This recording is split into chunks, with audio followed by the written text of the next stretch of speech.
dari HKBP Kernolong, HKBP tertua di Pulau Jawa. Bapak Ibu Saudara yang terkasih, sebelum kita memasuki peraduan malam, marilah kita dengan firman Tuhan kita berdoa. Kami bersyukur ya Allah, Tuhan yang kami puji dan kami muliakan. Terima kasih atas penyertaan-Mu bagi kami, sehingga kami boleh bersekutu pada saat ini dengan Engkau melalui firman-Mu. Berkatilah kami dan kuduskan kami, dalam nama Tuhan Yesus kami berdoa. Amin. Firman Tuhan yang menjadi renungan bagi kita pada malam ini, yaitu dari Roma 10 ayat 14 hingga 15. Ayat pembimbing renungan, ayat 15, begini firman Tuhan. Dan bagaimana mereka dapat memberitakannya jika mereka tidak diutus? Seperti ada tertulis, betapa indahnya kedatangan mereka yang membawa kabar baik.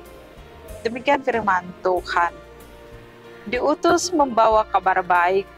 Sahabat renungan malam Shalom yang dikasihi Tuhan, pada zaman kuno, utusan akan mengumumkan berita baik di alun-alun kota atau tempat berkumpulnya orang-orang banyak, di mana ada keramaian, terutama berita atau informasi atau kabar baik yang diberitakan adalah bisa saja mengabarkan atau memberitakan suatu kemenangan atas peperangan yang sudah dilalui, atau memberitakan seorang raja yang baru naik tahta. Sungguh berita ini adalah berita sukacita. Kabar sukacita yang seperti ini akan membuat rakyat yang tadinya merasa takut, khawatir ketika dihadapkan dengan peperangan, namun mereka mendapat keselamatan dan menerima pelepasan dari rasa takut dan rasa khawatir mereka. Demikian juga Rasul Paulus dalam renungan ini menggunakan ekspresi yang sama untuk menggambarkan betapa berharganya ketika berita Injil boleh diberitakan oleh para pengabar Injil. Dia sendiri telah mengalaminya. Masa lalu Rasul Paulus, dia adalah seorang yang menganiaya orang Kristen. Dia jahat, dia berdosa. Namun ketika dia ditangkap oleh Tuhan, ia bertobat dari kehidupannya yang jahat. Ia meninggalkan segala perbuatannya yang jahat, dan ia menjadi rasul, menjadi pemberita Injil.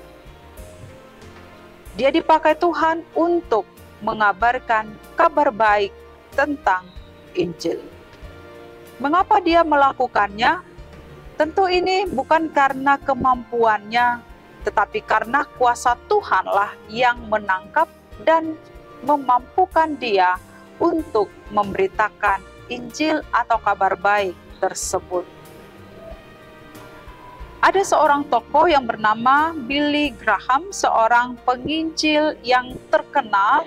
Dia juga berkata bahwa apa yang menjadi tujuan hidupnya.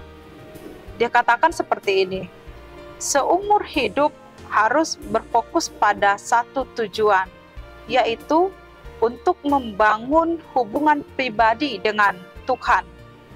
Bagaimana saya dapat percaya bahwa Tuhan adalah satu-satunya Tuhan yang saya puji? Artinya, dia percaya bahwa hubungan dengan Tuhan yang dibangun dengan iman dan pengenalan akan berdampak baik, berguna di dalam kehidupannya. pentingnya hubungan yang baik dengan Tuhan. Firman ini berkata betapa indahnya mereka yang membawa kabar baik. Apa yang dirasakan oleh Rasul Paulus, apa yang dirasakan oleh seorang penginjil Billy Graham, tentunya hidupnya adalah hidup yang mau berguna bagi dunia ini, memberitakan kabar baik tentang Kristus. Lalu bagaimana dengan kita? Apakah kita termasuk orang yang dipakai Tuhan untuk memberitakan kabar baik, memberitakan tentang Kristus? Kita pun dalam hidup ini harus punya tujuan. Tujuan hidup kita harus bermakna, berguna, berpengaruh, bahkan harus menjadi berkat bagi dunia ini, yaitu melakukan hal-hal yang indah, melakukan hal-hal yang baik, terutama memperkenalkan kebaikan-kebaikan Tuhan. Tentu dengan kemampuan kita pun, kita tidak dapat melakukannya, hanya oleh karena kuasa, tuntunan, dan pertolongan Tuhan sehingga kita dapat melakukannya. Dan oleh karena kita juga telah menerima kabar baik itu, kita juga telah melakukannya, maka Tuhan pun memampukan kita untuk memberitakan segala perbuatan yang baik yang telah kita terima dari Tuhan sendiri. Tuhan menjadi teladan bagi kita. Maka mari kita hidup, mendengar, melakukan, dan memberitakan firman Tuhan. Jadilah pelaku-pelaku di dalam perbuatan baik, demikianlah kita dapat memberitakan Injil. Amin. Mari kita berdoa.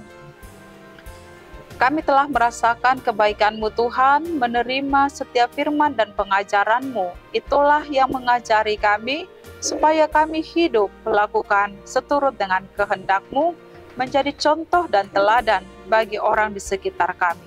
Sehingga setiap orang, bahkan dunia ini, menerima kabar baik. Bapa di sorga, kami mau beristirahat membaringkan diri di tempat tidur, kami mau serahkan hidup kami ke dalam tangan penyertaan-Mu. Dalam nama-Mu kami berdoa, anugerah Tuhan Yesus Kristus, kasih setia Allah Bapa, dan persekutuan dengan Roh Kudus menyertai kita sekarang, sampai selama-lamanya. Amin.